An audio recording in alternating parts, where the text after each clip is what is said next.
Josh, let me back up. I'm going to throw a scenario like we had last year. We had an extremely dry September, October. Yep. Wasn't much going on, just could not get cores taken. So having said that, how hard is too hard, or how dry is too dry? And I know that's a trick question. That's a very tricky But I question. guess my reason I'm asking that is how much of a stress is that putting on the machine itself? Is when you're having to drill back down in that same hole twice? A lot. Yeah.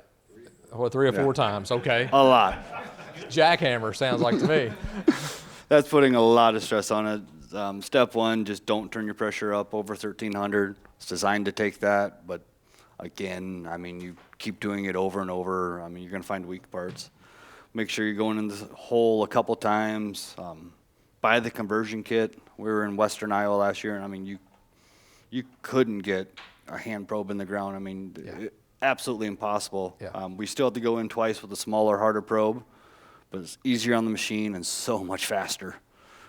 Even the larger probe, I mean, it was lifting our rigs up way too much, and I mean, that just puts all different kinds of issues. And so if you don't know, if you run the machine and you have a situation where it's lifting up a little bit and we're continuing on, which a lot of people are going to, just what we're saying is just cycling through that twice. That second time, if it's raised up the first time, the second time you should get back down, make sure you're getting to the proper depth. Because that sensor is going to take, it doesn't recognize how deep it's actually going around, it recognizes at that point how far it's traveling.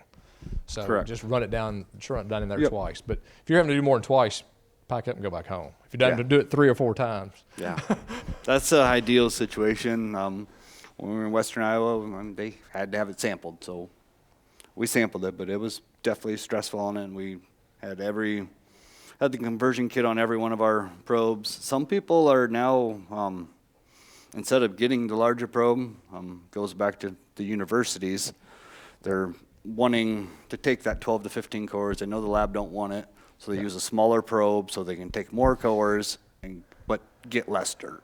Right. You can change out the hub easy enough. We have probes. Otherwise, we make an adapter that screws onto the hub, and then you can run a smaller probe as well. We always carry them with us. Rarely do we use them because you have to take, that 12 to 15, and in good sampling conditions, it just slows you down. So that's what we keep them with us, and we try not to use them. But even when it freezes up on us, generally the larger probe will go through inch, maybe 2 of frost. When we put that smaller probe on there, we were getting 6 inches of frost. And it's still hard on the machine, but just kind of one of those things that when you got to go, you got to go. Do the best you can. What's the issue when someone's taking a core and it's kicking the core out to the side? That is all, well, it's either, so when you change a probe, you run a cycle, you get it to the top. First thing you do is put a 27 millimeter wrench on this top hub, because this hub's supposed to stop in the same spot every time, this little notch. So you put a 27 millimeter wrench there, you unscrew your probe, screw the new one in all the way to the top. This lock collar should be touching this hub or be very close. If you're down a little bit, you have dirt or bad threads. So when you screw that probe all the way to the top, that lock collar should be touching the hub or very close. Keep the hub where it's supposed to be. You screw the probe in. Usually, once you get it to the very top, you unscrew it quarter turn so that you have that slot facing where you want it to, and then you tighten up the lock collar.